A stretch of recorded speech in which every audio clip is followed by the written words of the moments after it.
Good evening बच्चों, कैसे हैं आप लोग। स्वागत है आपका आपके YouTube channel infinity physics with Abhay में। मेरा नाम है अभय त्रिपाठी और जैसा कि आप लोग जानते हैं कि हम लोग हर रोज शाम को 8 बजे क्लास 9th का मैथ्स और साइंस पढ़ते हैं। उस सीरीज में हम लोग अभी फिलहाल पढ़ रहे हैं क्लास 9th का साइंस, जिसमें हम पढ़ रहे हैं exploring mixtures and their separation, chapter number 5, जो कि आपकी नई एनसीईआरटी के अकॉर्डिंग केमिस्ट्री का पहला चैप्टर है। इस चैप्टर को हम लोगों ने अभी तक उस स्तर तक पढ़ लिया है जहां हम लोग सॉल्यूशन के बारे में, हेट्रोजीनियस और होमोजीनियस मिक्सचर्स के बारे में और होमोजीनियस और हेट्रोजीनियस मिक्सचर्स के सेपरेशन के बारे में कवर कर लिया है। अब हमें पढ़ना है मिक्सचर्स के एक और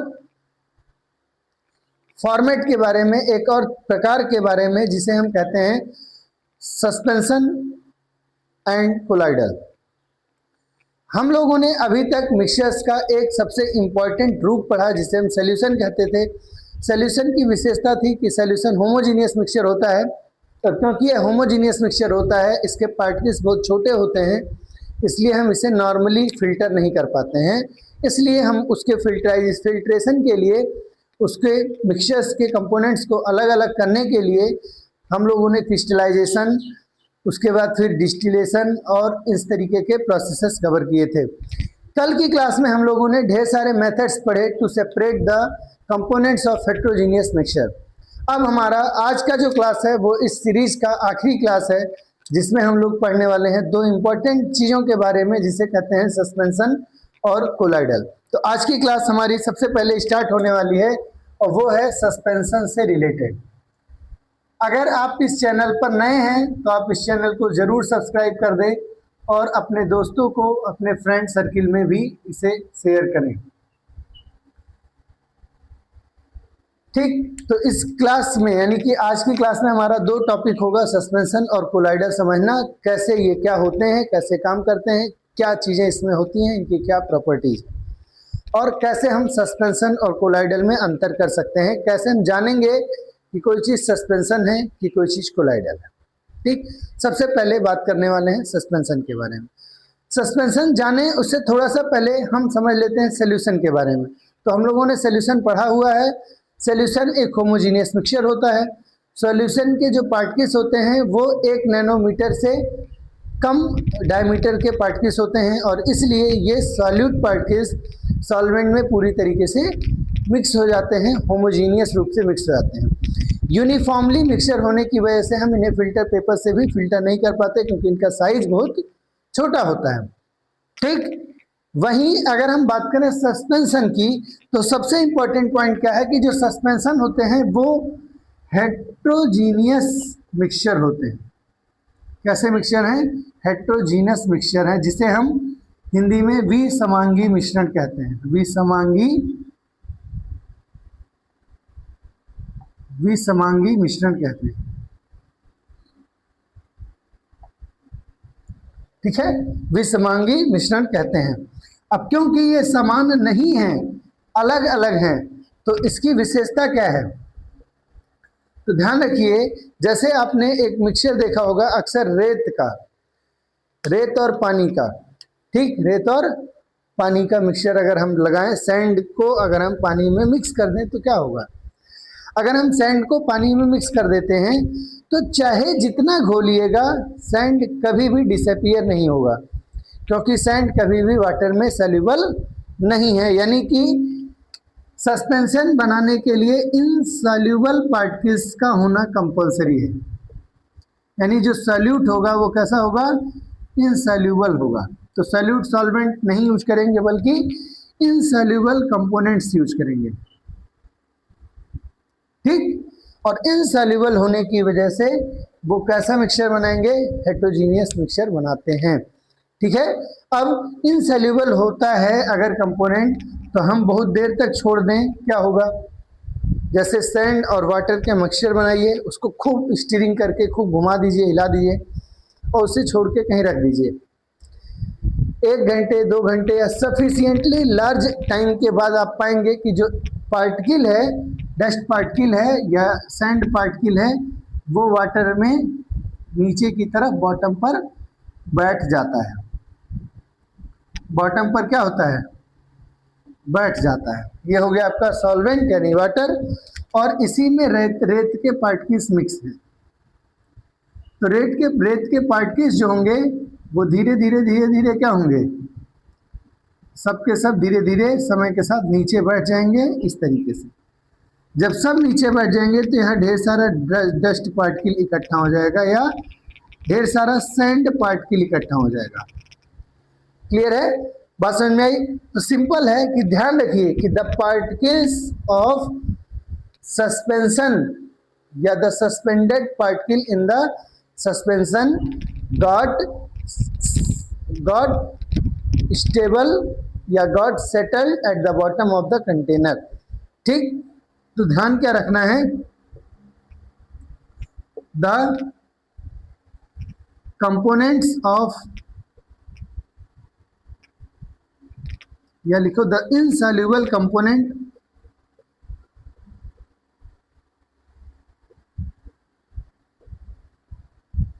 कंपोनेंट ऑफ सस्पेंशन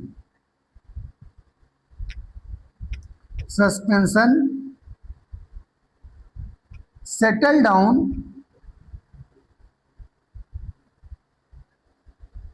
ठीक when left undisturbed,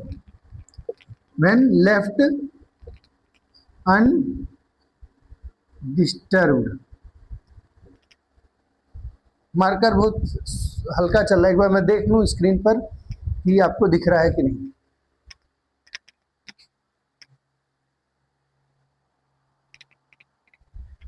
I think काम भर का तो आपको दिख ही रहा है। क्लियर है, बात समझ में आई यहाँ तक? अब सबसे इंपॉर्टेंट पॉइंट जो है बेटा वो ये है कि जो सस्पेंशन होता है, जो सस्पेंशन होता है, सस्पेंशन की विशेषता है कि ये स्टेबल नहीं होते बल्कि कैसे हैं, अनस्टेबल होते हैं। कैसे हैं, अनस्टेबल मिक्सचर है।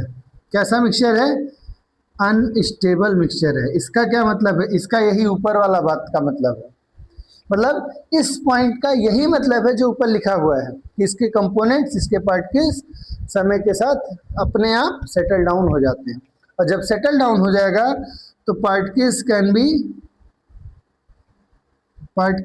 Be separated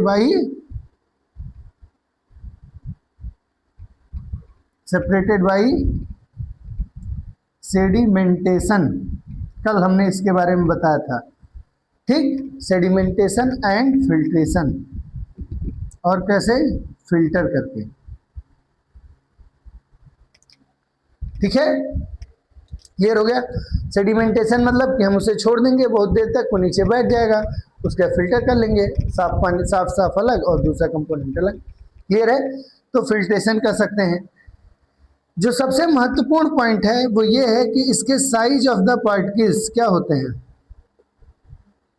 size of particles are large as compare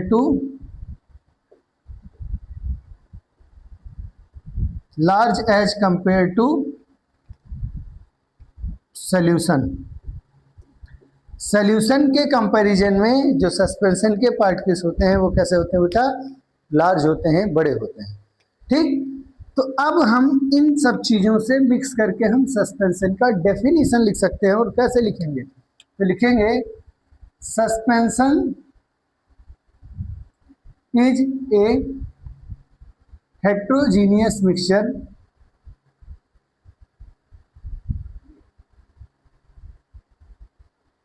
of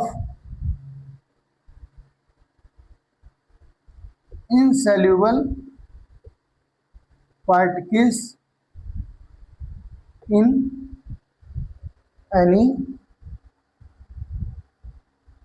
liquid। ठीक है, क्लियर हो गया? In any liquid. कोई प्रॉब्लम इसमें? सस्पेंशन में दो चीजें हैं, सॉल्वेंट है और सल्यूट है। क्लियर है, किसी भी मिक्सचर में आमतौर पे होगा।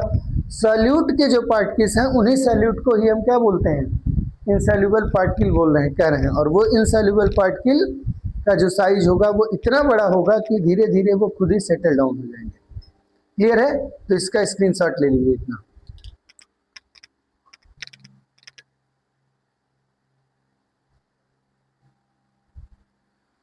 हो गया सबका। अब हम नेक्स्ट आते हैं किस पर, सस्पेंशन के बाद किस पर आएंगे, कोलाइडल पर। ठीक, कोलाइडल्स क्या हैं, तो देखो कोलाइडल, आपने दूध देखा होगा, दूध देखा ना, दूध एक मिक्सचर है, होमोजीनियस है हेट्रोजीनियस, दूध होमोजीनियस मिक्सचर है हेट्रोजीनियस मिक्सचर है, आप बताइए, चलिए जल्दी से कमेंट करके बताइए कि दूध हेट्रोजीनियस मिक्सचर है या होमोजीनियस मिक्सचर है। वास्तव में दूध हेट्रोजीनियस मिक्सचर है जिसमें फैट होता है। ठीक, क्या होता है, फैट होता है, फैट यानी कि जो जिसको हम क्रीम बोलते हैं, तो फैट होता है और वाटर होता है ना। तो बेसिकली नेक्स्ट जो हमारा टॉपिक है वो है कोलाइड्स, कोलाइड्स या कोलाइडल सॉल्यूशन, कोलाइडल बोलते हैं। ठीक, तो what are colloids, colloids are heterogeneous are heterogeneous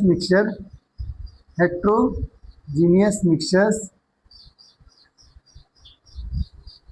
in which particles of one substance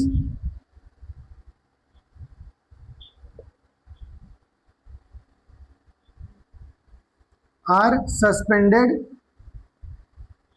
या लिख सकते हो और मिक्स्ड, है ना, in in in another substance, in another substance, जैसे मिल्क हो गया एग्जाम्पल। ठीक, जैसे क्या एग्जाम्पल हो गया, मिल्क एग्जाम्पल हो गया। पनीर बनता है ना मिल्क से, तो वो मिल्क एक एग्जाम्पल है किसका, कोलाइड का। धुआं होता है ना, स्मोक, स्मोक एक एग्जाम्पल है। ठीक, फॉग देखा होगा आपने, ठंडियों में खूब फॉग पड़ती, फॉग एग्जाम्पल है किसका बेटा, कोलाइड का, फॉग एग्जाम्पल है किसका, कोलाइड का। ठीक, आइसक्रीम एग्जाम्पल है किसका, कोलाइड का। क्यों, आइसक्रीम में दूध होता है, उसके बाद उसमें वनीला बटर स्कॉच जैसा कोई कंपाउंड और होता है, जैसे जिस तरीके का आप चॉकलेट खाते हो, मतलब जिस तरीके का आप आइसक्रीम खाते हो, फिर उसमें कुछ ड्राई फ्रूट्स भी रहते हैं, और ये सारे पार्टिकल उसमें क्या होते हैं, मिक्स रहते हैं। लगता नहीं है ना, आप बहुत देर तक भी अगर आइसक्रीम को रख देंगे तो क्या ड्राई फ्रूट्स के पार्टिकल नीचे सेटल डाउन हो जाते हैं, नहीं होते हैं, क्योंकि वो प्रॉपर मिक्स है। एयर जो मिक्सचर है, एयर जो क्या है, मिक्सचर है, एयर को, एयर में फॉग रहती है, मतलब ठंडियों के समय जब फॉग पड़ती है तो क्या बहुत समय तक के बाद वो फॉग अपने आप बैठ जाता है, नहीं, वो हवा में वैसे का वैसा सस्पेंडेड रहता। तो इनकी सबसे बड़ी विशेषता क्या है बेटा, कि they do not settle down, they do not settle down when left undisturbed, when left undisturbed,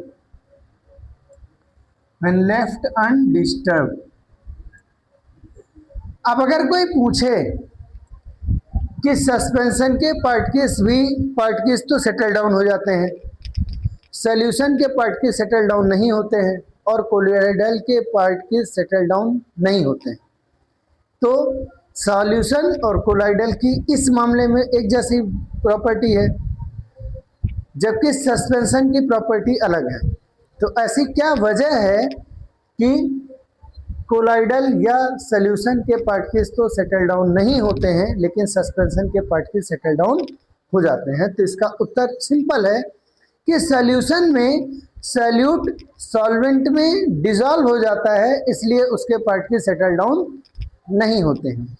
लेकिन सस्पेंशन और कोलाइडल में जो एक सब्सटेंस है यानी सॉल्यूट, दूसरे सब्सटेंस यानी सॉल्वेंट में पूरी तरह से डिसॉल्व नहीं होते हैं, इनसॉल्युबल होते हैं।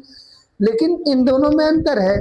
तो सस्पेंशन के पार्टिकल्स इतने हैवी होते हैं कि वो समय के साथ धीरे धीरे because of the effect of gravity अपने आप नीचे बैठ जाते हैं। अब सवाल है कि क्योंकि इसके भी पार्टिकल्स इनसॉल्युबल ही होते हैं, मिक्स नहीं होते हैं डिस्पर्स्ड फेज में, in that case dispersing medium में, इन दैट केस ऐसा क्यों होता है कि कोलाइडल के पार्टिकल्स मिक्स सेटल डाउन नहीं होते। तो इसकी वजह है कि कोलाइडल के जो पार्टिकल्स होते हैं, पार्टिकल्स ऑफ डिस्पर्स्ड फेज, जिसे आप सल्यूट बोल सकते हैं, ठीक, कीप ब्राउनियन मोशन। कौन सा मोशन? Brownian motion. अभी हम समझा रहे हैं, ठीक, so that it does not get settled down. अब भाई ये ब्राउनियन मोशन क्या है? तो कभी किसी अंधेरे कमरे में आप टॉर्च जलाइएगा, टॉर्च जलाएंगे तो आप पाएंगे कि ढेर सारे धूल के कण हवा में घूमते रहते हैं, ठीक, ढेर सारे हवा में धूल के कण क्या करते रहते हैं? घूमते रहते हैं। ये धूल के कण बहुत समय के बाद भी जमीन पर नहीं गिरते हैं, क्योंकि वो रैंडमली हेयर एंड देयर क्या करते रहते हैं? मोशन करते रहते हैं। तो ब्राउनियन मोशन क्या है? रैंडम मोशन,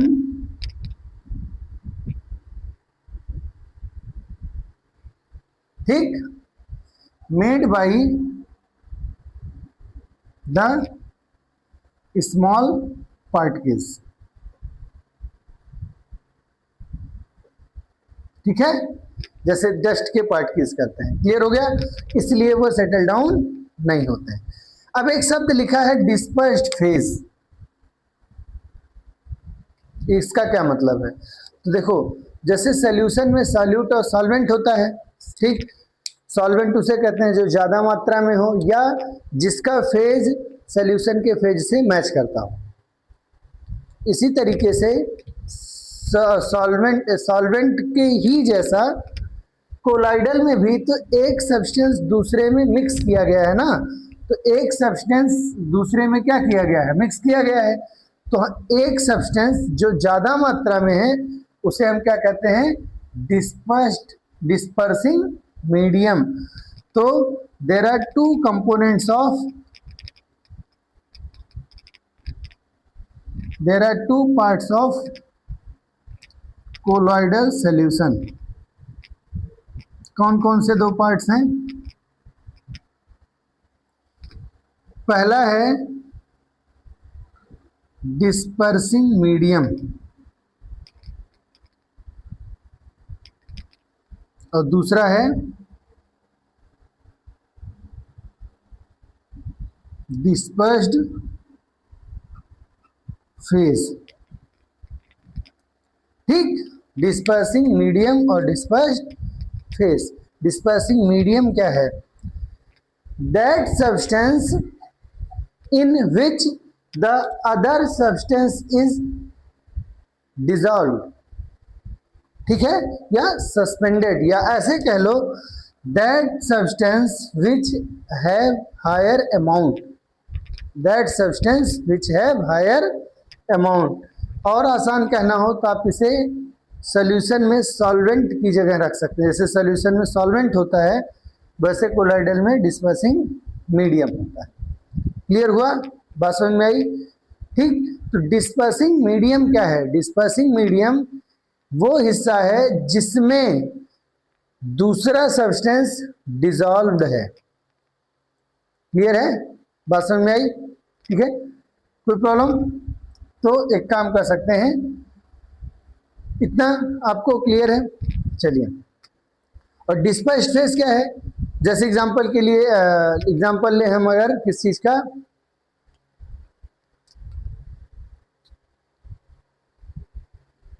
मिल्क का, तो वाटर जो है, ठीक, वाटर जो है मिल्क में वाटर डिस्पर्सिंग मीडियम है, और फैट और बाकी जो उसमें पार्टिकल्स हैं, विटामिन वगैरह जो कुछ भी हैं, वो सब के सब क्या हैं?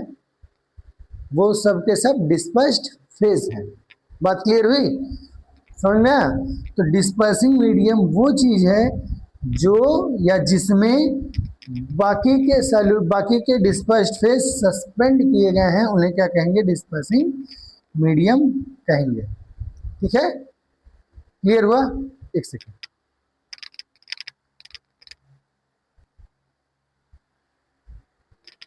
क्लियर है। अब देखिए मिल्क में क्या बताया हमने आपको, डिस्पर्सिंग फेज, डिस्पर्सिंग मीडियम है, डिस्पर्सन मीडियम कौन है, वाटर है, और डिस्पर्स फेज कौन है, फैट है।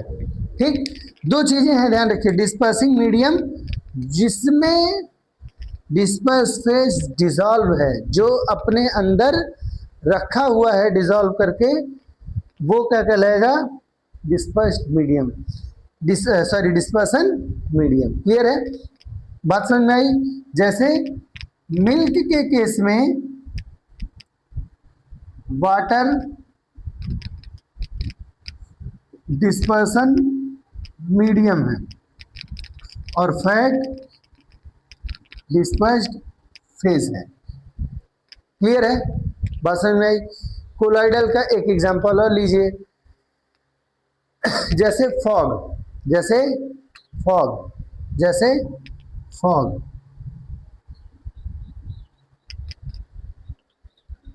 ठीक है, जैसे क्या, फॉग।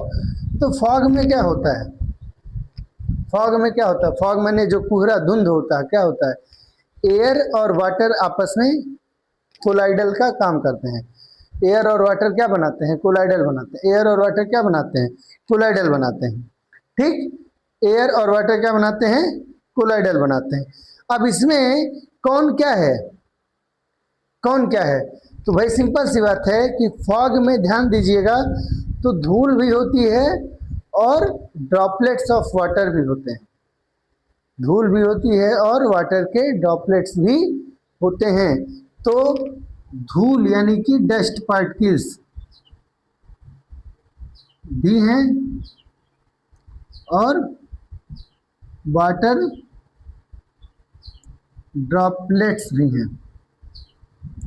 अब आप सोचिए कि कौन डिस्पर्सन मीडियम है और कौन डिस्पर्स्ड फेज है। ठीक, क्लियर हुआ। तो फॉग में जो डस्ट पार्टिकल है वो डिस्पर्सन मीडियम है, एयर कह सकते हो, क्या कह सकते हो, एयर कह सकते हो, ठीक है ना। एयर डस्ट ना लिख के क्या लिखो, एयर। और वाटर ड्रॉपलेट्स आपका क्या हो गया, डिस्पर्स्ड फेज हो गया। बात समझ में आई, कोई प्रॉब्लम इसमें। ठीक, इसी तरीके से आपने सुना होगा नाम स्मोक का, स्मोक में धुआं होता है और धूल होती है। स्मोक में धुआं होता है और मतलब एयर होती है। ठीक, तो स्मोक में जो धुआं है वो क्या है, स्मोक में जो धुआं है वो क्या है, डिस्पर्सन मीडियम है, और जो एयर है वो क्या है, डिस्पर्स्ड फेज है। क्लियर है, बस समझ में आई। अब इसका एक स्क्रीनशॉट ले लीजिए।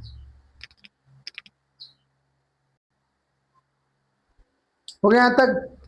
देखिए कोलाइडल जो है ना, कोलाइडल में सारा खेल डिस्पर्सन मीडियम और डिस्पर्स्ड फेज का ही है। मीडियम से याद रखिए जिसमें वो चीज घुली हुई है कोई चीज, और फेज का मतलब जो घुला हुआ है। जैसे मिल्क के केस में वाटर में फैट घुला हुआ है, मिक्स है। सिमिलरली फॉग के केस में एयर में वाटर मिक्स है। सिमिलरली स्मोक में, धुआं में, एयर जो है वो आपका क्या काम करेगा, एयर जो है आपका डिस्पर्सन मीडियम का काम करेगा, और स्मोक में जो बाकी के जो पार्टिकल हैं, जैसे धुएं का जो पार्टिकल है, गैसेस है ना, वो गैसेस क्या काम करेंगी, डिस्पर्स्ड फेज का काम करेंगे। सॉलिड में, लिक्विड में, गैस में भी डिजॉल्व हो, मतलब मिक्स हो सकते हैं। सॉलिड लिक्विड में, सॉलिड गैस में भी मिक्स हो सकता है, सॉलिड और ऐसे मतलब सब में मिक्स हो सकते हैं। यानी कोई भी मीडियम डिस्पर्सन फेस हो सकता है, डिस्पर्स्ड फेस हो सकता है, और कोई भी मीडियम, कोई भी स्टेट डिस्पर्सिंग मीडियम भी हो सकता है। इसके आधार पे कोलाइड्स के कई सारे ग्रुप्स बने हुए हैं, जिनके आप क्लास 11th में जब जाएंगे तो आपको डिटेल में पढ़ाया जाएगा। समझाने को यहाँ भी समझाया जा सकता है, पर वो आपको सारे एग्जांपल्स एक साथ याद होंगे नहीं, ठीक है ना। इसलिए अभी हम आपको छोड़ दे रहे हैं, आपके नोट्स में वो मिल जाएगा, पर आप बहुत उस पर फोकस मत करिएगा। बात समझ में आई? इसमें कुछ चीजें और आपको ध्यान रखना है, वो ये है कि जो पार्टिकल्स होते हैं ऑफ डिस्पर्स्ड फेस, यानी सैल्यूट कह सकते हो, particles of dispersed phase are have size from 1 nanometre to 1000 nanometre approximately, यानी 1 नैनोमीटर से 1000 नैनोमीटर तक साइज होता है किसका? कोलाइड्स का। और सस्पेंशन का जो साइज होता है वो इससे ज़्यादा, यानी 1000 नैनोमीटर से क्या होगा? ज़्यादा होगा। क्लियर है? तो ये आपका बेसिक इंफॉर्मेशन है कोलाइडल के बारे में, कोलाइड सोल्यूशन के बारे में क्लास 9th लेवल पे। फिर जब आप हायर में जाएंगे तो आपको वहाँ पे फिर से ये सारी चीज़ें 11th क्लास में सिखाई जाएंगी। ठीक है? अब एक छोटा सा टॉपिक आपके क्लास में एनसीईआरटी में दिया हुआ है, जिसे हम कहते हैं टिंडल इफेक्ट। टिंडल इफेक्ट, आइए देखते हैं वो क्या है।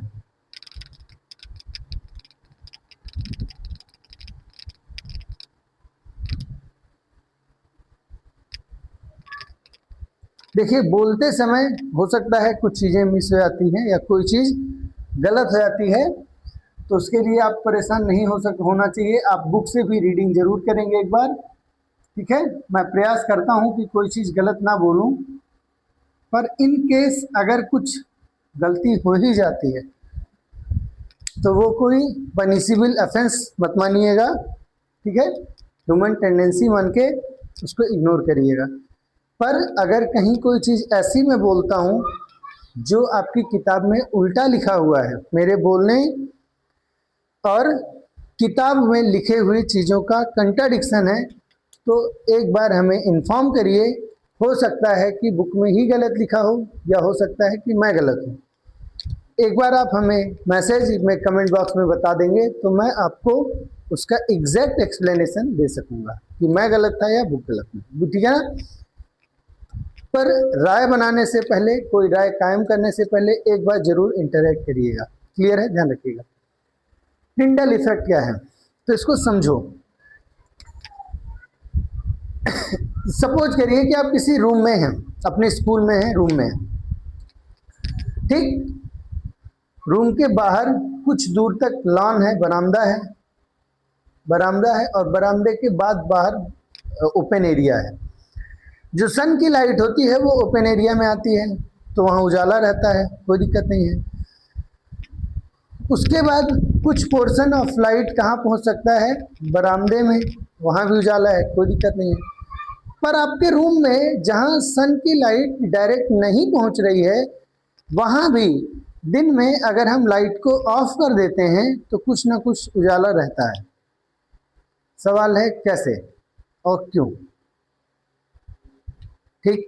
तो अगर हम इस चीज़ का जवाब ढूंढें तो हम बहुत सिंपली कह सकते हैं कि एटमॉस्फेयर में या हमारे आसपास के वातावरण में, जमीन के आसपास हर जगह बहुत सारे क्या हैं? डस्ट के पार्टिकल्स हैं, एयर के पार्टिकल्स हैं, एयर मॉलिक्यूल्स हैं, बहुत सारे हैं हर तरफ। अब जब सन की लाइट आती है, किसी डस्ट पार्टिकल पे पड़ती है, ठीक, और अगर इन पार्टिकल का साइज वेवलेंथ ऑफ लाइट के आसपास है तो ये लाइट इस पार्टिकल द्वारा एब्जॉर्ब हो जाता है और फिर ये पार्टिकल लाइट को हर डायरेक्शन में रेडिएट करता है, हर डायरेक्शन में क्या करता है? फैलाता है। इस प्रोसेस को कहते हैं स्कैटरिंग ऑफ लाइट। क्या कहते हैं? Scattering of light. The process of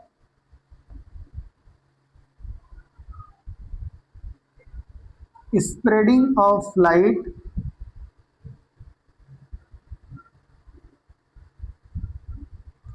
process of spreading of light by the particles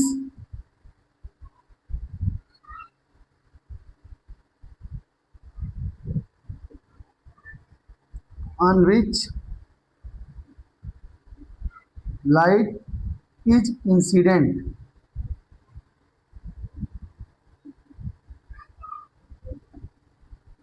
is called scattering. ठीक, पर ये हर कोई नहीं करता है, हर कोई नहीं करेगा। कौन करेगा? इसके लिए शर्त है कि साइज ऑफ पार्टिकल जो है बेटा वो लगभग बराबर होना चाहिए वेवलेंथ ऑफ लाइट के, वेवलेंथ ऑफ लाइट के। अगर आप वेवलेंथ वर्ड से नहीं भी वाकिफ है, नहीं भी जानते हैं, तो परेशान नहीं होना है।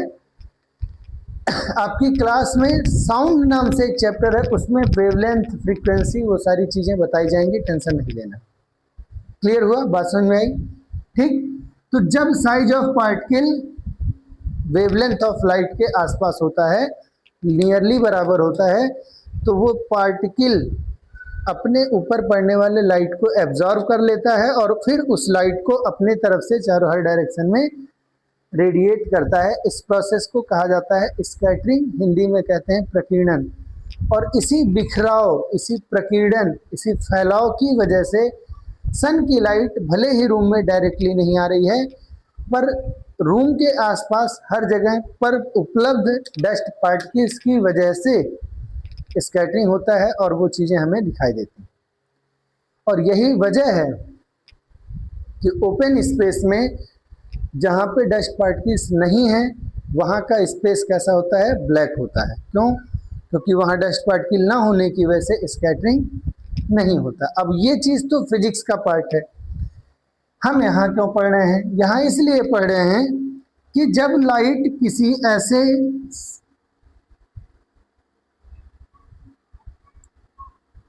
बर्तन से गुजरता हो, किसी ऐसे ट्रांसपेरेंट मिक्सचर से गुजरता हो जिसमें कुछ पार्टिकल डिसॉल्व हैं, जिसमें क्या हो? कुछ पार्टिकल्स डिसॉल्व हैं। ठीक, तो भाई तीन तरह के ऐसे लिक्विड्स, ऐसे मिक्सचर्स हो सकते हैं। या तो वो मिक्सचर सॉल्यूशन होगा, या तो वो मिक्सचर सस्पेंशन होगा, और या तो वो मिक्सचर क्या होगा? कोलाइडल होगा। ठीक, क्लियर हुआ कि नहीं हुआ?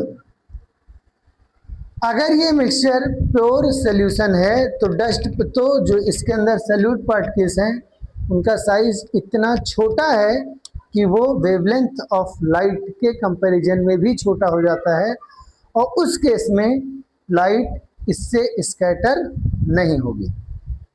लेकिन अगर ये पार्टिकल सस्पेंशन या कोलाइडल के हैं, और जब हम उसके ऊपर टार्च जलाएंगे, जब हम उसके ऊपर क्या करेंगे?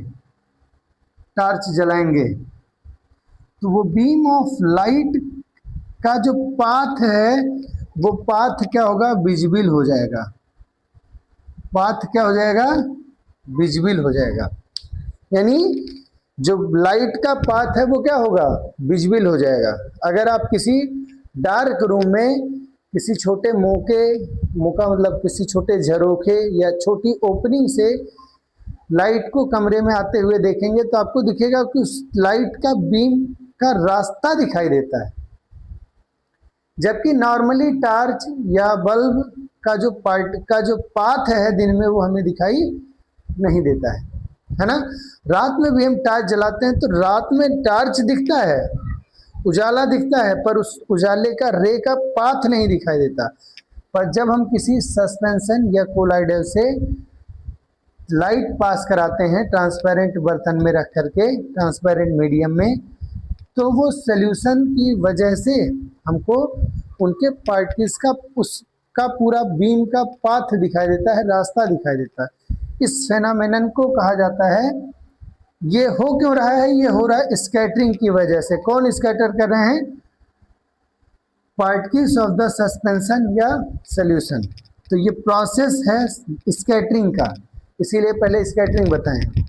But this effect was discovered by the named by a scientist of name Tyndall.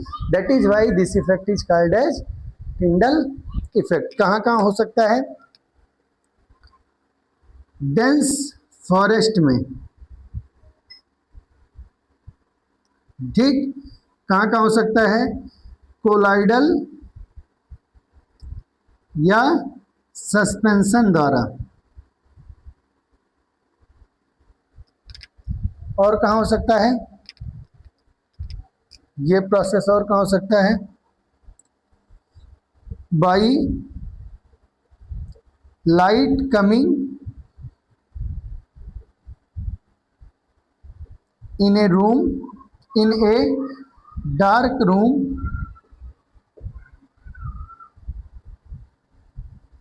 Through small opening, through small opening, ठीक है। ऐसे बहुत सारे एग्जाम्पल हैं। तो इस इफेक्ट को क्या कहते हैं? टिंडल इफेक्ट कहते हैं। क्या कहते हैं? टिंडल इफेक्ट कहते हैं, ठीक। तो हम इसको लिखेंगे कैसे? लिख सकते हैं when a beam of light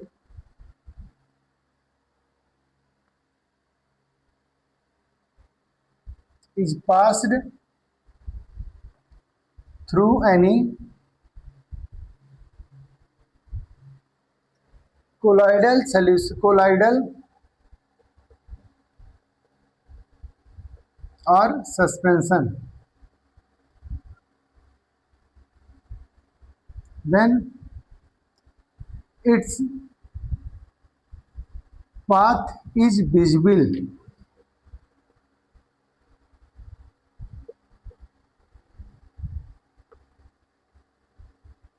in the mixture, ठीक। दिस इफेक्ट इज कॉल्ड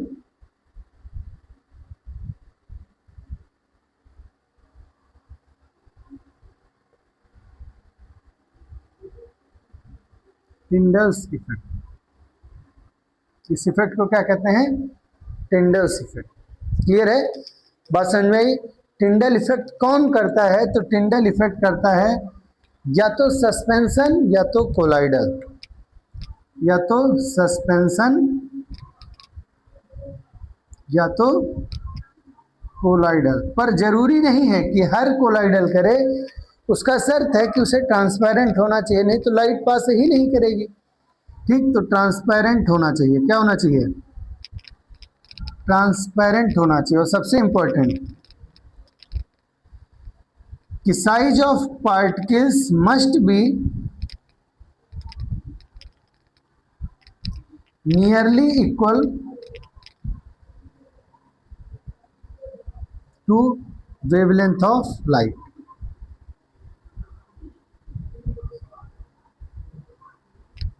ठीक है।